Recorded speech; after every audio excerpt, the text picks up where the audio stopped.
Hey there, Heather Ho there. It's Jeff Cutter Diamond welcoming you to yet another Cutter Degrassi retrospective in which I take a look at some Degrassi seasons.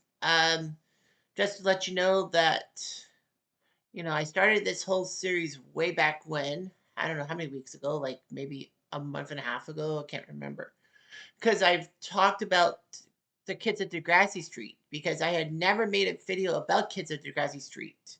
It was Degrassi Canon and basically how they had some good shows. They had one episode per year for a while, and then they went to a full-fledged season, and then just dropped off a little bit. By 1985, that was it. Kids in Degrassi Street didn't exist. And some of the kids of Degrassi Street went to Degrassi Junior High / High with roles. Like even Pete, who was a breakout star, John Ionu was in Degrassi Junior High / High.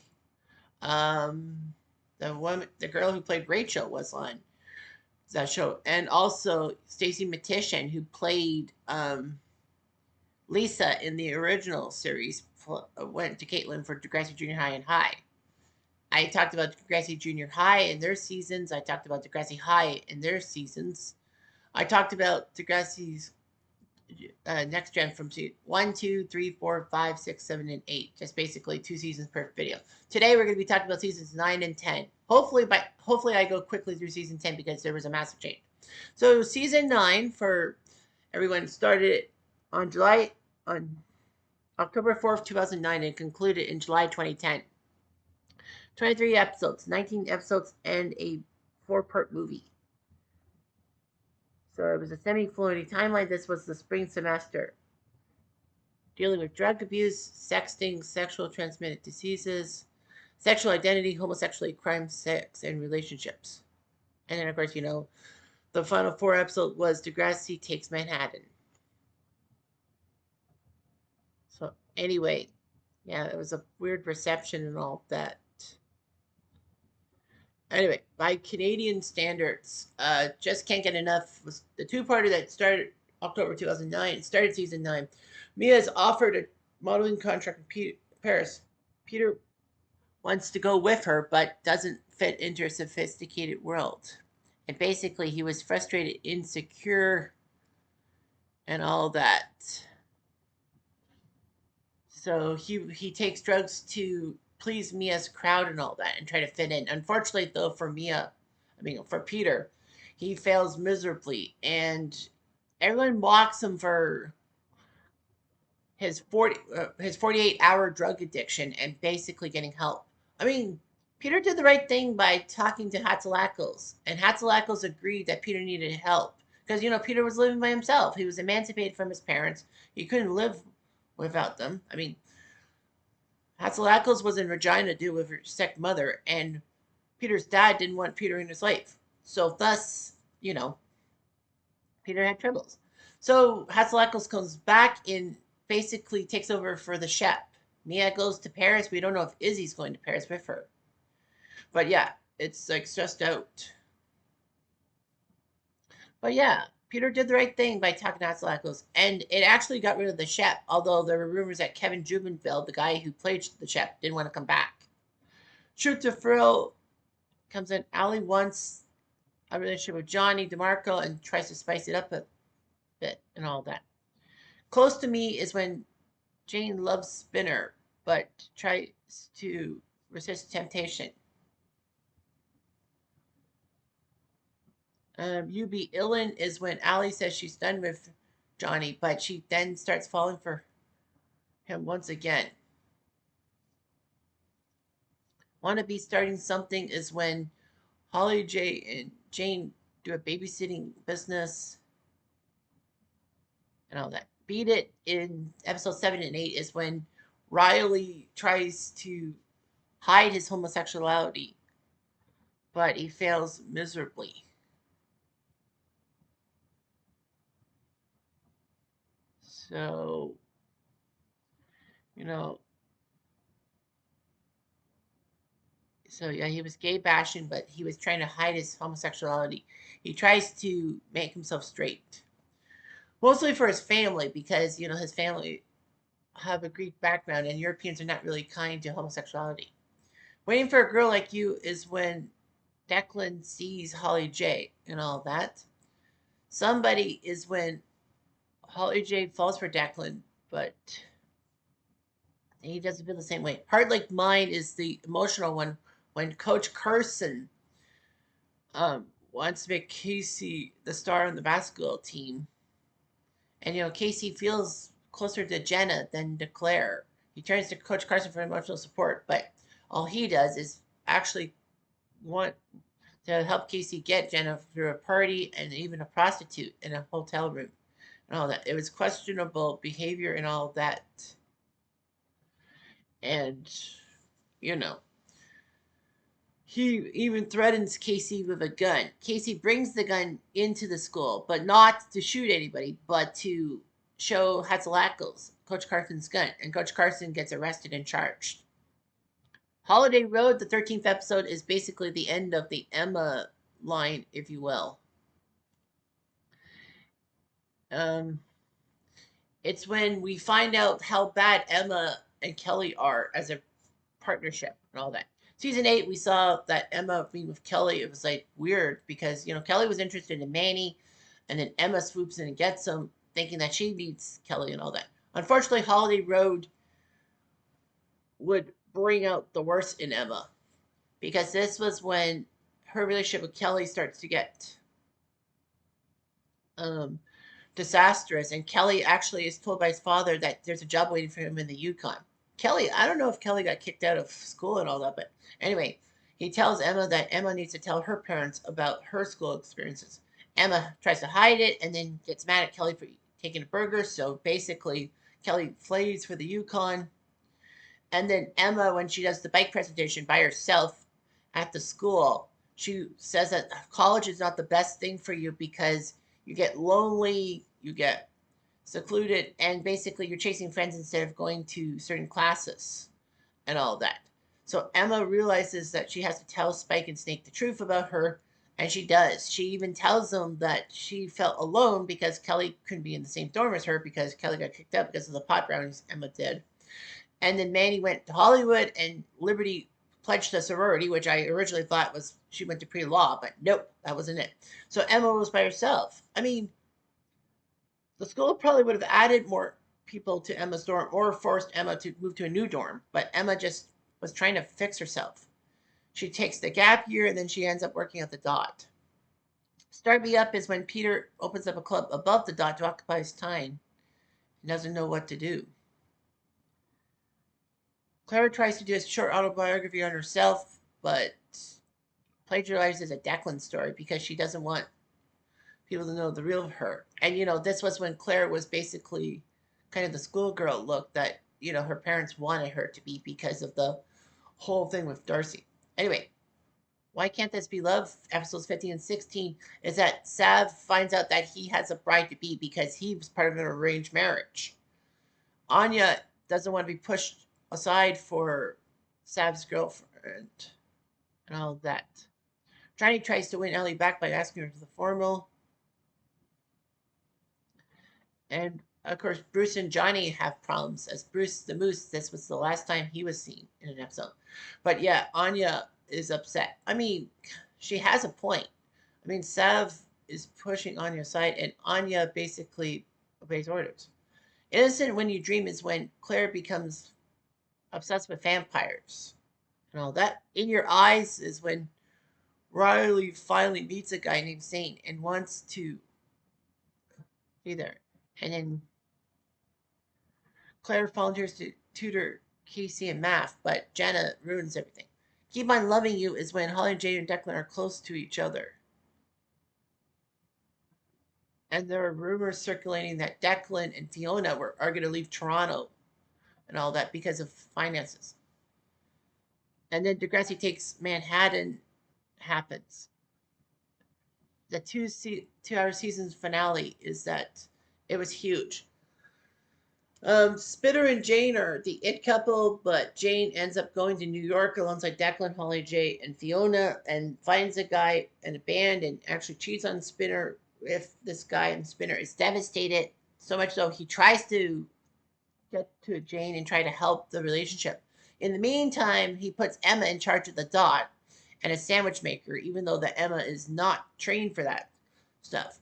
Emma actually obeys the rule, don't use the panini maker until Jay and Manny pressure her to. And it burns up the dot. And Spinner, of course, is really upset that Emma would do such a thing like that. I mean, Jay's a prick. Everyone knows that. So anyway, Jay, Manny, and Emma take Spinner to Niagara Falls to help him soothe the mood. But unfortunately, Spinner and Emma get drunk and then they end up marrying each other somehow. We also learn that Fiona is not happy with Declan being with Holly J and has this thing for Declan and kisses him to try to keep Declan in her life. Declan blows off Fiona, saying that you need to fix your problems. So Fiona goes to the Hamptons to deal with her problems and all that. Little did we know that that may have been the catalyst for her being with Bobby and who was abusive. Imagine if she had stayed close to Declan. Nevertheless, Jane realizes things and realizes that Spitter and Emma are together or something. So she hijacks Declan and Holly J's car and gets to Toronto to try to stop Spitter from marrying Emma. However, Manny stops Jane, saying that, you can't break off their love for each other. Even though the Emma and Spinner definitely were totally random and they just wanted to put those two characters and give them happy endings, quote unquote happy endings. So they end up getting married and, the fake Toby and all that. It was just amazing. There were a lot of people who made their final appearances in that episode. So that's season 9. Season 10 is when Degrassi decided to change things up, not just with their semi-floating timeline. They decided to have a 44 episode season. Yes, they called it a big season in which they decided to do the telenovela thing and put like 4 episodes a week for a while. From July 2010 to April 2011, it was in Canada and all that. So Degrassi Next Gen got changed to Degrassi because of the next generation being written out. So anyhow, that's what happened. And had a lot of people like domestic violence, dysfunctional families, self-image, bullying, sexual harassment, gender identity, teenage pregnancy, online predators, homophobia, school violence, divorce, religion, kidney failure, self-harm, alcoholism, sexual identity, financial difficulties, running away, and relationships. Boy, they really packed a lot. Yeah, it was huge and all that. It actually did not air on broadcast television. CTV lost the rights to Degrassi and in Canada, so it was on Much Music, which was a specialty channel in Canada that had all the music videos by now. They were transitioning to TV. The first 24 episodes were actually promoted as Degrassi the Boiling Point, and then it was Degrassi Into Deep. So there were a lot of things happening and all that. So the first episode is, well, the first 2 episodes is What a Girl Wants. It's a new year. Many changes have happened. Holly J wants to be student council president, but Sav decides to run against her and all that. So Holly J enlists Anya to ruin Sav's campaign by faking a pregnancy. But unfortunately, though, Anya turns on Holly J, and then with Sav, they said that they lost the baby and all that, gaining the popularity to be student council president and screwing Holly J over. Holly J had it coming. Anya finally getting her revenge on her. Fiona prepares for a drama-free school year, but unfortunately, Bobby is hurting her and all that. And as I said, it feels like Fiona, when she left Declan, got into a bad relationship. I wonder if Declan felt bad. Never mind. Breakaway, the 2-parter. Well, everything was like a 2-parter. Breakaway is when Fiona heads back to Toronto. Well, Fiona is in New York, but heads back to Toronto. And all that. Anya comes clean to Sav about things. And Holly J is lost the election and is hopeless, thinking that she can't get to Yale and all that. So, anyway. that's what ends up happening and all that. So anyway, yeah, and Simpson becomes principal when Hatsalako stays in season 9. She does make a few bad decisions in a sense, but then she turns the school over to Simpson, who promises to be a good principal and all that. 99 Problems is when Riley wants to be quarterback, but Drew coming came in and wants to do it and all that. Drew actually wants to use a conversation between Riley and Zane as blackmail to get to be quarterback and all that. Unfortunately, though, there were problems and there was kind of a hazing thing, and Riley gets suspended for hazing. Anyway, um, Better Off Alone is when Casey's mom is back in Casey's life, but he doesn't know why and all that.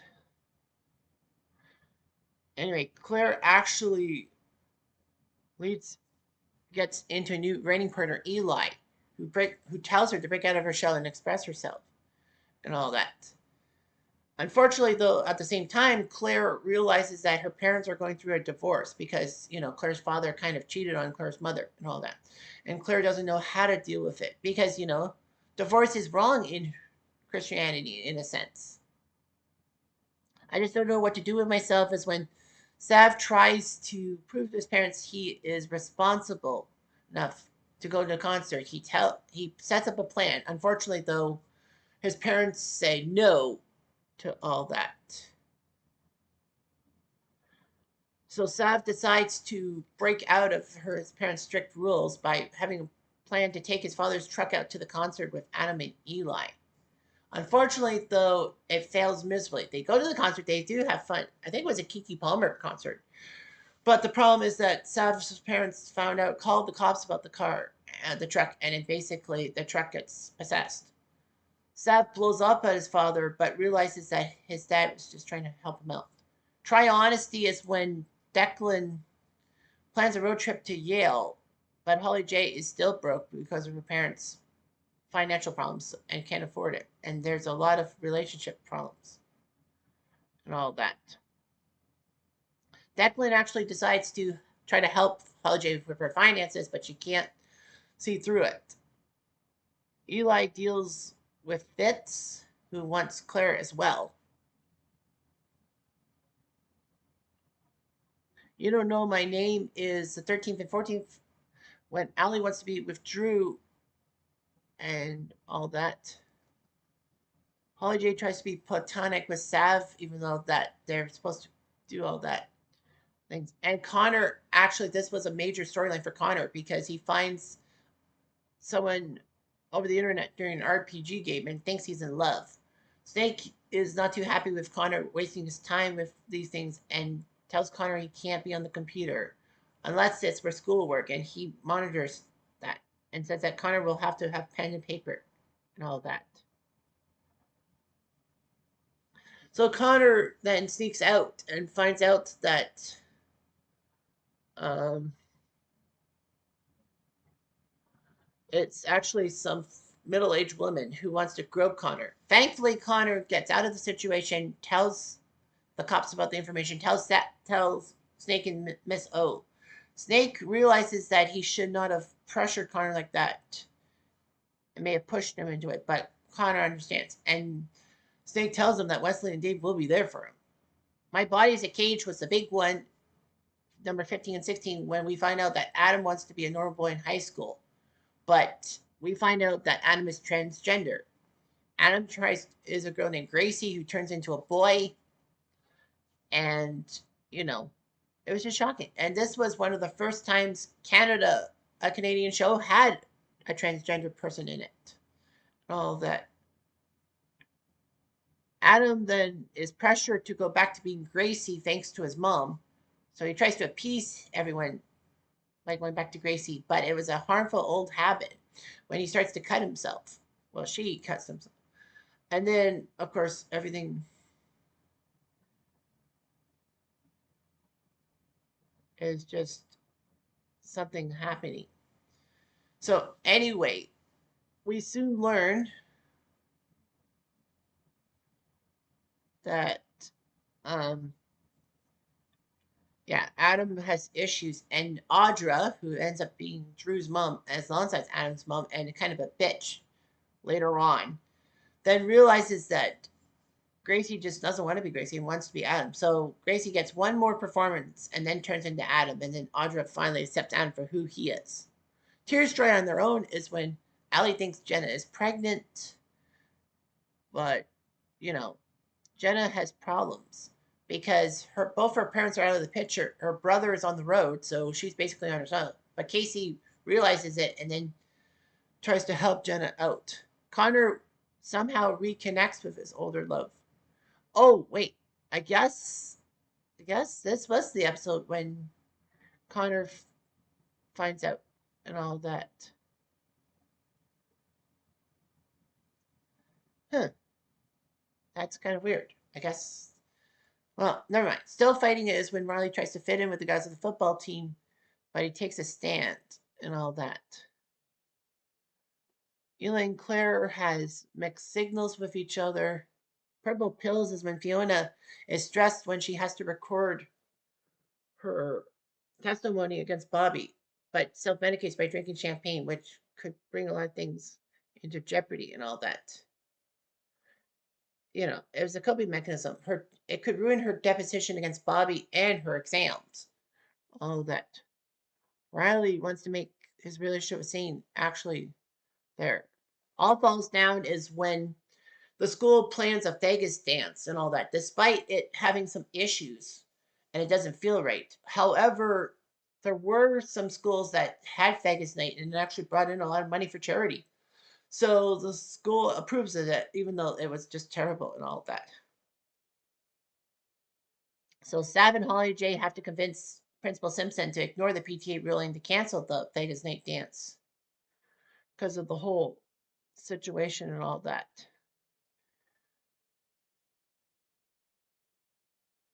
So it ends up happening when Eli and Fitz have a confrontation. Fitz, I think, brings a gun. Well, there's a gun and all that. Yeah, Fitz brings a gun to school. Claire has to try to de-escalate that. Sav and Holly J kind of have a relationship, even though they're supposed to be the quote-unquote chaperones, and they don't take good care of the school and all that. And Allie's with Holly J. and no, sorry, Allie's with Johnny and Bianca in the boiler room, and that causes trouble. The police have to investigate the stuff with the gun with Eli and Fitz and all that, and they find lots of things wrong. So Vegas Night is a disaster. Snake is basically beside himself and tells everyone that prepare to be shocked after winter break. Your lives will not be the same. So that's when it turns out to be Don't Let Me Get Me. Well, August 2010 was the last episode, and then it turns into October 2010. And then they decided to have the final 20, the final episodes be like every week instead of 4 per week. Don't Let Me Get Me is when winter break happens, but the school is different. There's now a strict code, dress code. Extracurriculars are canceled. Basically, lots of things happen and all that. It was a massive crackdown and all that.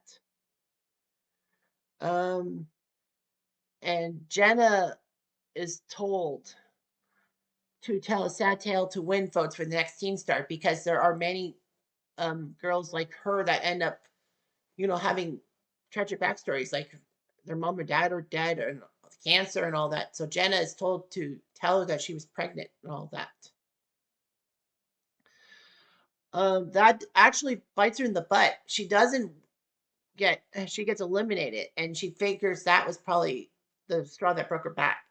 The worst part about it was that next Teen Star wanted to do a expose on Jenna, but Jenna could not do it because of her draconian principle. Practically, Snake doesn't want to let outsiders into the school, and that might have cost Jenna some votes.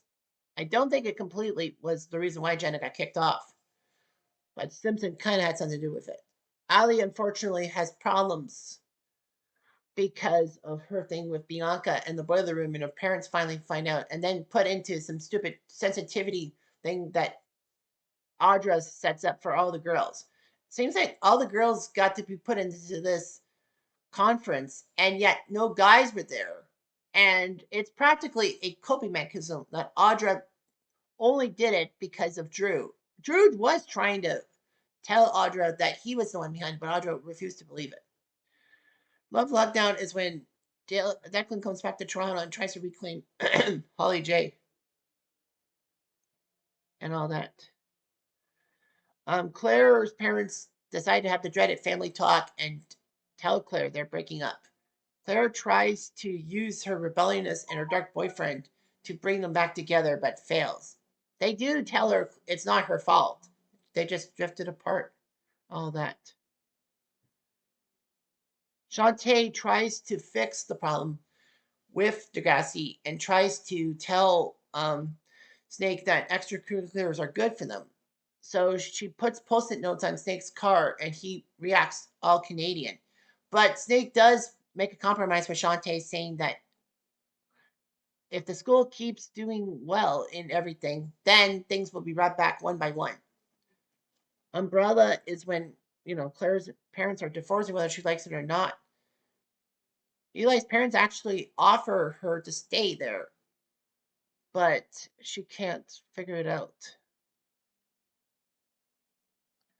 And this was, yeah, Umbrella was when Dave actually tased Wesley, which was stupid. Halo is when Jenna feels alone in her pregnancy, but finds that Sav is the one guy to give it to her. And Jenna actually tries to steal Sav away from Holly J. And Casey finally decides to have feelings for Jenna again. After all, Casey did get Jenna pregnant and all that.